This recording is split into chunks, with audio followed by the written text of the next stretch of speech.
Hi everyone.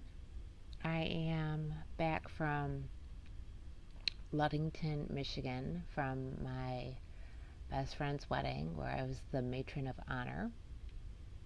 I had the honor of standing in front of 30 people I don't know and reading a speech, and it made me want to wet my pants, but people seemed to have been touched by it, so I was happy for that and happy for the bride and groom. I was unhappy about the 11-hour commute. Um, I could go to London and back in the time that it took me to get to Michigan and home, vice versa. Um, Michigan never ends. The state went on and on and on, and they're like blueberry fields, wineries, and I'm like, this sucks. I want like pollution and rats. Um, and I was worried about getting there on time, and don't commute. Commuter weddings are don't do it. Only do it for people you love. I love this girl, or I wouldn't have done it. You have to excuse me. I'm multitasking. Um, so I'm actually making a soundtrack of my life per my husband's request. Hold on.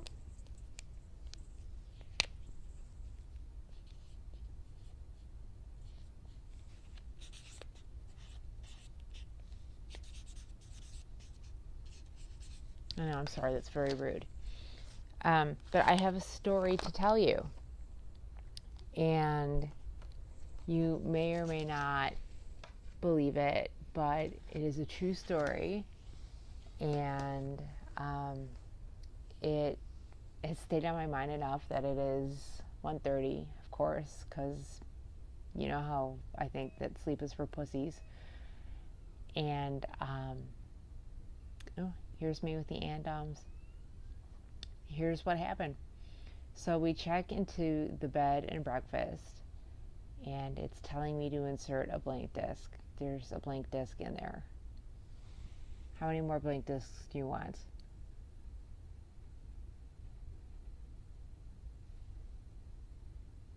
Okay. All right. We check into our room and close the door, and my husband just sets his bags down normally. And I'm like, we're not alone in this room. I could tell instantly we were not alone in this room. And I heard in the back of my head, and I'm not making this up, this my mouth to God's ears, I had this experience. I heard in the back of my head, don't make a mess in this room. It was a woman. And I'm like, okay, what's your name? And she says, Anna. And I'm like, well, I'm Victoria, and this is Bob, and we will do our best to not make a mess in this room. And there's silence after that. But I noticed that the window is open, and there's like a set of three. There's like a little window, there's like a big window, and then there's like a little window with an air conditioner. And the little window was open, and it was making everything kind of rattle and stuff. So I closed the little window, and we hurried up and rushed up and got ready and went to go to the beach for pictures and stuff for my friend's wedding. And they got married, and we went to the reception, and I read my speech, and then I got the fuck out of there. And we went back to the hotel or the bed and breakfast or whatever, and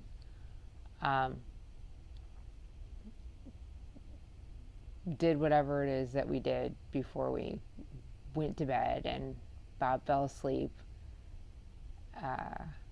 I fell asleep, and then Bob fell asleep, and I woke up and took off his glasses and turned off the lights and went to the bathroom and went back to sleep myself. And about 1 in the morning, I hear this rattling, like this banging, and I think I'm dreaming it. and I can't figure out what it is. So I turn on the light, and it's the window. Even though it's closed, the big window, the blind is like banging up against the window, and the curtains are going back and forth. And I'm just looking at it, and it's just moving, and there's no breeze. And it, what am I going to do? So I went back to the bathroom and, you know, went back to bed and turned off the light and thought to myself, like, shut up. Um, what she, eventually did, like 10 minutes later. Um, I guess I'm not taking enough sedatives at night because usually things don't wake me up. But I mean, it was really loud. And in the morning at breakfast, I asked if I could talk to somebody about the history of the house. And they brought the owner out. And I'm like, how many people died in this place? And she was uncomfortable answering the question. But she eventually fessed up that the owner and some of his children passed away in the house. And I'm like, well, did anybody named Anna die in this house? And she was like, no, but you are in the master bedroom where the owners lived, and there has been activity in that room according to other guests. And they showed us a picture of the man and the woman that lived in that room. And it was the man, and the woman, Eliza Ann. Close enough for me. So I went upstairs and cleaned up the room because that's what she wanted, and had a brief conversation with her. And I could hear her in the back of my head. And I asked her, why doesn't she go to the light? And she told me that there were other entities there that didn't want to leave, and she couldn't leave them alone. I'm like, but you could be with your husband. And she understood that, but she couldn't leave. I guess her children must have still been in the house.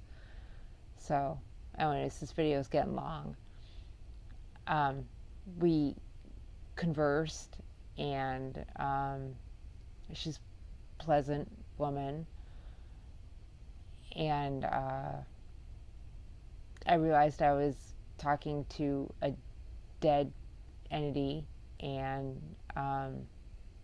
took some more pills to make sure that I wasn't losing my mind entirely. I don't even know if I'm going to post this because this just sounds like some crazy ass shit. But it happened. It happened. And thanked her for letting us stay in her room. And I was given a guidebook about the family, and I was directed to a page, and it was a page of like life tips. And so I took the video from the phone, and I caught an orb, which I wish I could show you, but I can't because it's on the phone, and I'm not crafty enough to like mix and match stuff on the computer and the phone yet. So I'm gonna believe that actually happened, and that's my early spooky Halloween story for you.